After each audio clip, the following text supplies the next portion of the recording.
Fala galerinha, tudo massa? Professor Hamilton Batinga aqui, passando mais uma vez para ajudar vocês, e dessa vez nós vamos construir um mapa mental de um assunto muito recorrente na prova do Enem, que é trabalho e energia. Portanto, você não pode, você não deve, você não tem o direito de ir para a prova do Enem ou de qualquer outro vestibular sem dominar esse assunto. Então vamos lá construir o mapa mental de trabalho e energia. Tudo começa a gente entendendo a fórmula geral, galera, de trabalho. Qual que é a fórmula geral de trabalho? A fórmula geral de trabalho é igual a F de cosseno teta, né? Quem trabalha fede coçando as tetas. Você troca o E pelo O para poder dar certo, tá bom? Então quem trabalha, coisa coçando as tetinhas. Então essa é a fórmula geral do trabalho. Como assim, professor? Imagine então que eu tenha um bloco, um objeto que está sendo submetido a uma certa força para produzir deslocamento nele. Então a força está aqui inclinadinha, com um certo ângulo θ, e o deslocamento está aqui, ó, na horizontal. Se eu quiser calcular este trabalho, vai ser o trabalho igual a força vezes o deslocamento vezes o cosseno desse ângulo aqui, tá bom? De modo que se essa força ficar para cima e o deslocamento na horizontal, ou seja, 90 graus, se isso daqui for um ângulo de 90 graus, o trabalho vai dar zero, porque o cosseno de 90 é igual a zero. Então aprenda uma coisa, sempre que a força for perpendicular ao deslocamento, o trabalho dessa força é igual a zero, tá bom? Casos especiais, trabalho da força-peso. Trabalho da força-peso tem como fórmula igual a mgh, mulher gosta do que quiser.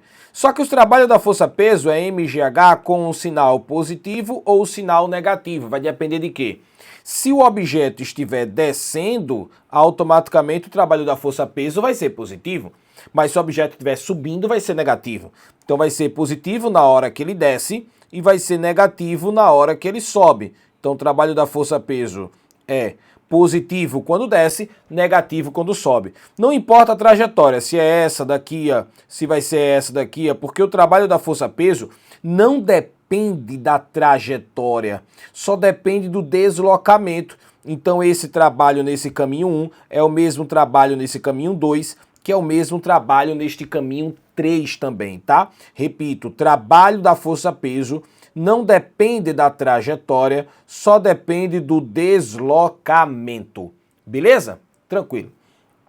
Agora vamos falar, galera, sobre o trabalho da força elástica. Como é que calcula o trabalho da força elástica? O trabalho da força elástica é o trabalho das molas. Então, se eu tenho uma molinha, como é que eu calculo o trabalho da força elástica? O trabalho da força elástica é igual a kx²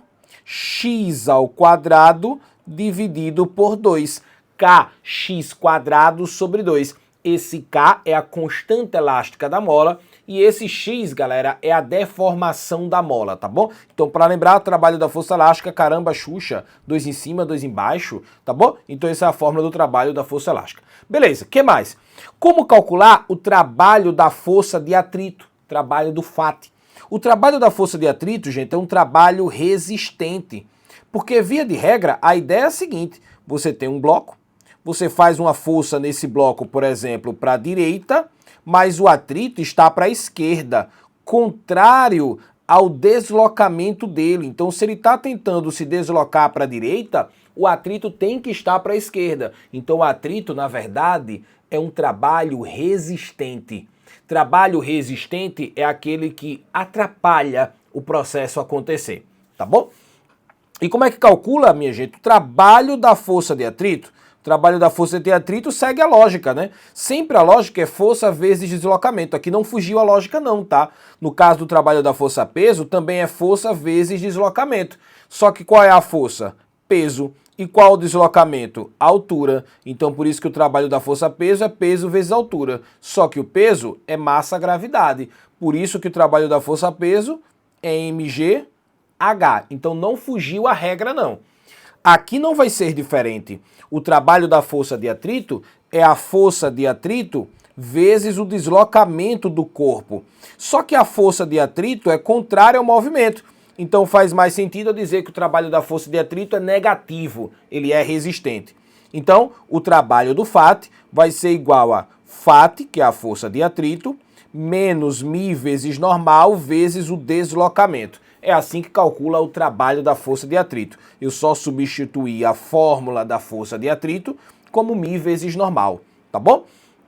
Agora, e se a força for variável? Se eu tiver uma força variável, porque todos os casos que falamos até agora é trabalho de uma força constante. Força peso é constante, né? A força de atrito é constante. A força elástica não é não, mas é uma fórmula já definida. Mas se porventura você tiver uma situação em que a força é variável, aí você vai ter que ter um gráfico de força em função do deslocamento e a área do gráfico é numericamente igual ao trabalho, tá? Todo gráfico de força em função do deslocamento, o trabalho é numericamente igual à área. Deixa eu te falar uma coisa para reforçar esse D aqui, ó. Esse D aqui, desse cara e esse D são valores diferentes. Porque quando a gente estiver falando de forças conservativas, como é o peso, quando eu estiver falando de força conservativa de modo geral, aquela que não dissipa a energia, esse D aqui, minha gente, é D de deslocamento. Mas quando for o caso do trabalho da força de atrito, esse D não é de deslocamento, é de distância percorrida, ou seja, importa muito por onde ele passou. Então, não é a mesma coisa, diferentemente no caso do peso, no caso do atrito, não é a mesma coisa se o cara faz o caminho indo nessa trajetória ou se faz nessa trajetória aqui. São trabalhos diferentes, porque este D importa por onde ele passou. Já esse D aqui, ó, não importa, tá? Porque é uma força conservativa. Mas nesse caso aqui, o D importa sim. Agora vamos lá. Então o trabalho de uma força variável é a área do gráfico. Como que calcula a potência? A fórmula de potência, minha gente, a fórmula de potência é a razão do trabalho sobre o tempo. Potência é trabalho sobre o tempo.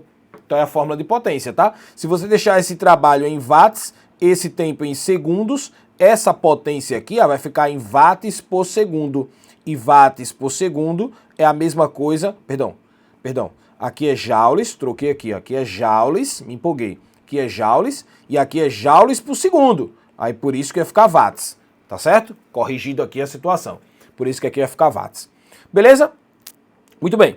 Então nós já sabemos o básico sobre o estudo do trabalho. O trabalho é FD cosseno θ. Quem trabalha coisa fora de cosseno das tetas, falei bem rápido para não ser capturado aqui, né? Tá no YouTube essa aula, então tem que ter cuidado, né?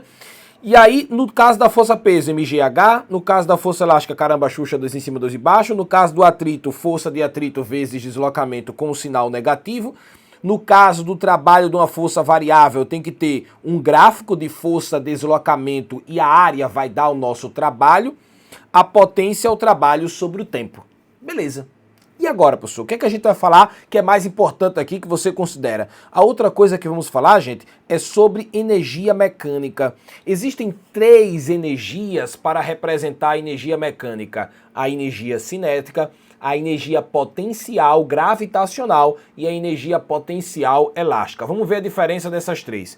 Quando você pensar em energia cinética, a fórmula de energia cinética é mv² sobre 2. Tá? mv² sobre 2. Maria,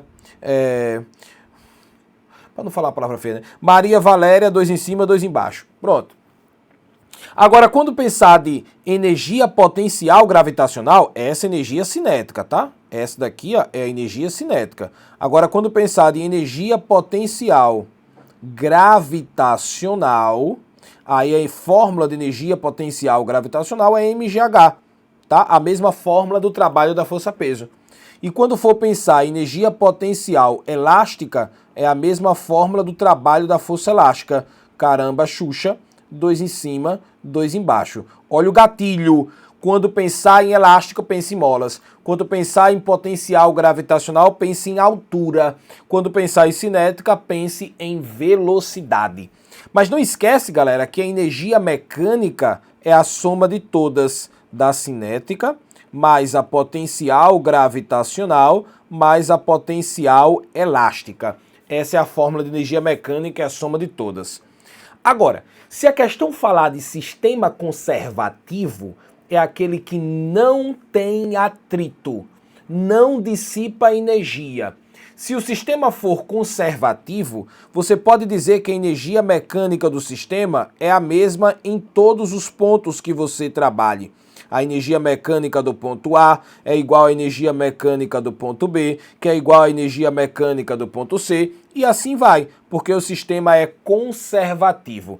No final, ele só está trocando energias, perdendo uma energia e ganhando outra, tá certo? E aí, quando ele chegar aqui, ó, ele vai perder, por exemplo, a energia cinética e ganhar a elástica, porque vai comprimir a mola. E para terminar, teorema da energia cinética, muito importante, a gente diz que o trabalho é igual à variação da energia cinética, ou seja, a energia cinética final menos energia cinética inicial. Então o trabalho é mv² sobre 2 final menos mv² sobre 2 inicial. Então assim eu fecho esse lindo mapa mental só para dar uma resumida. É claro que isso daqui não é a explicação do assunto, é um resumo do assunto, muito importante inclusive.